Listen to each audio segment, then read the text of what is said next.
Oi pessoal, meu nome é Brenda e esse é mais um episódio do podcast Elos Entre Nós. Hoje eu tô aqui mais uma vez na companhia do Jurandir, dessa vez para falar sobre um tópico que a gente já tratou em outros momentos, só que ainda deixa muita gente confusa, né? Que é a diferença entre supérfluo e desperdício. Jurandir, muito obrigada, inclusive, por estar aqui com a gente mais uma vez. Obrigado por você, pelo convite. Não, é sempre bom. Para começar, a gente sabe, né, que a maioria das pessoas tem essa dificuldade de distinguir o que é supérfluo, o que é desperdício. Você consegue explicar para a gente a diferença entre esses dois termos? Bom, existe aquele desperdício que é muito fácil de você identificar. Uma roupa que você comprou, que você nunca usou, uma torneira pingando, gasto de energia, pagar multas se você tem dinheiro na conta. Isso é um desperdício que é relativamente simples de entender. Agora, existe um outro desperdício que ele é muito mais sutil e muito mais danoso para a nossa saúde financeira, que é a tentativa de você comprar status social, respeito dos outros pelo consumo, certo? Esse, normalmente, é um dos maiores desperdícios. O que eu costumo dizer? Crie lá, divida a tua remuneração e crie uma moeda, Brenda. Então, se eu tenho que comprar alguma coisa, eu vou gastar, digamos, 5 Brendas. Você vai dizer, vale a pena? Não, não vale a pena. Então, quando você acha que não vale a pena, isso normalmente é desperdício. Existem aquelas despesas que são fundamentais na nossa vida, você precisa pagar para sobreviver, se alimentar, água, moradia, tudo isso, né? Existem as despesas que são desperdício, existe o supérfluo, que é aquilo que melhora a nossa vida, mesmo não sendo fundamental. Entendi, não, bem legal.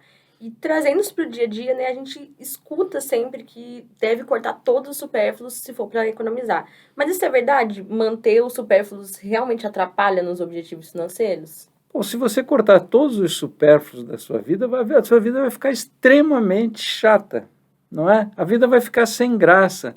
O supérfluo é que traz sabor para a nossa vida.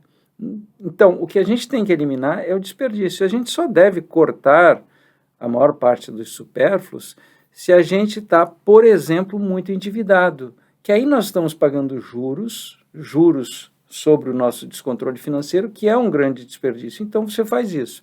Eu vou trazer isso de uma forma mais simples para a gente pensar num regime alimentar, né? Então, se você for pensar, se você comer só aquilo que é fundamental, né, simplesmente a tua vida vai ser sem graça. Você sempre quer buscar alguma coisa que você goste, etc., né? Eu, por exemplo, gosto muito de vinho.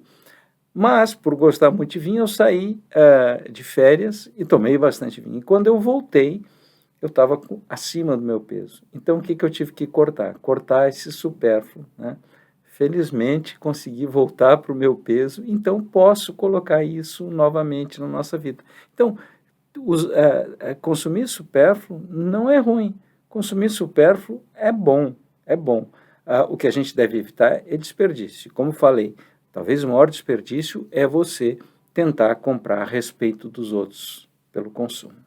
É sempre uma questão de buscar o equilíbrio, né, no fim das contas. Exato. E assim, também falando sobre equilíbrio, tem uma outra questão em relação ao contexto, né, de convivência familiar, que a gente sabe que alguns casais, o que é supérfluo para um pode ser desperdício para outro.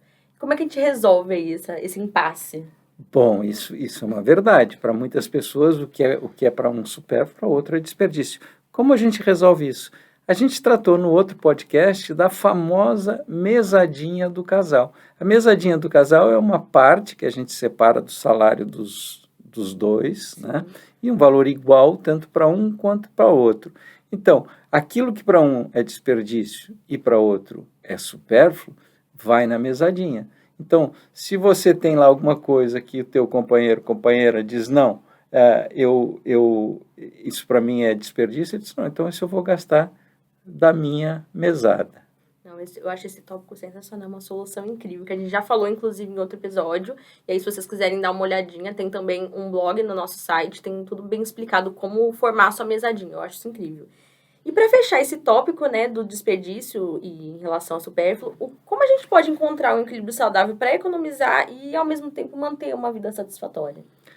A primeira coisa que a gente tem que pensar é por que economizar. A gente deve economizar por 3 grandes motivos. O primeiro é para os nossos imprevistos ou as nossas emergências, você guardar um pouco para estes momentos.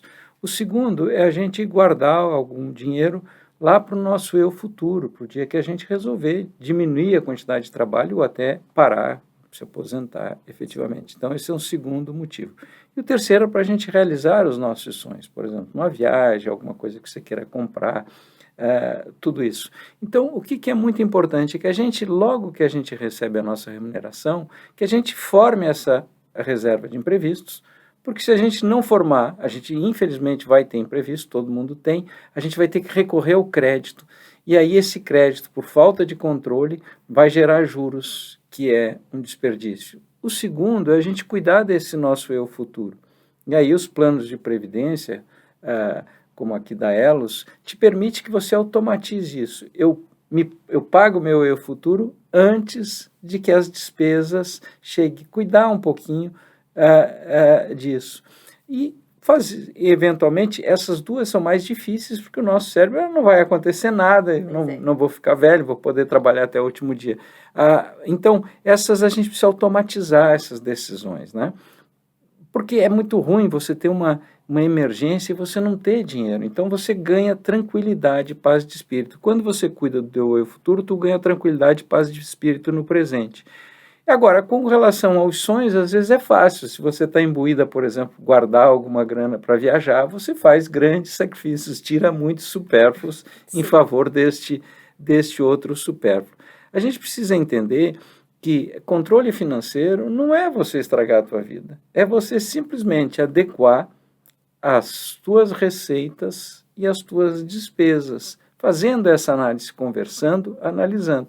Com isso a gente ganha equilíbrio, como quase tudo na vida, né? Você precisa pensar. Agora, a gente tem que entender que o equilíbrio, ele não é um equilíbrio estático. O que é um equilíbrio estático? Estático é dessa mesa aqui, né, que ela está parada. O nosso equilíbrio é um equilíbrio dinâmico, como nós estamos aqui. Então, é natural que, eventualmente, a gente se desequilibre em alguns momentos. E aí, o que nós precisamos fazer é fazer um planejamento para a gente voltar a se equilibrar. Então, normalmente acontece de você, como eu falei aqui no caso do peso, né, você se desequilibra em um determinado momento. Saiu da dieta e você vai ter que voltar lá. Então, a questão do equilíbrio é a gente entender, né, que ninguém consegue gastar mais do que ganha, que pese tanta gente falar que gasta mais do que ganha, isso não é verdade. Por quê? Se você começa a trabalhar, você até pode gastar mais do que você ganha, porém por pouco tempo. Quando a tua dívida estiver ali cerca de 5 vezes o que você ganha, o crédito acaba. E aí você vai ter que colocar lá dentro do teu orçamento cerca de 20% de juros, que não estão melhorando a tua vida.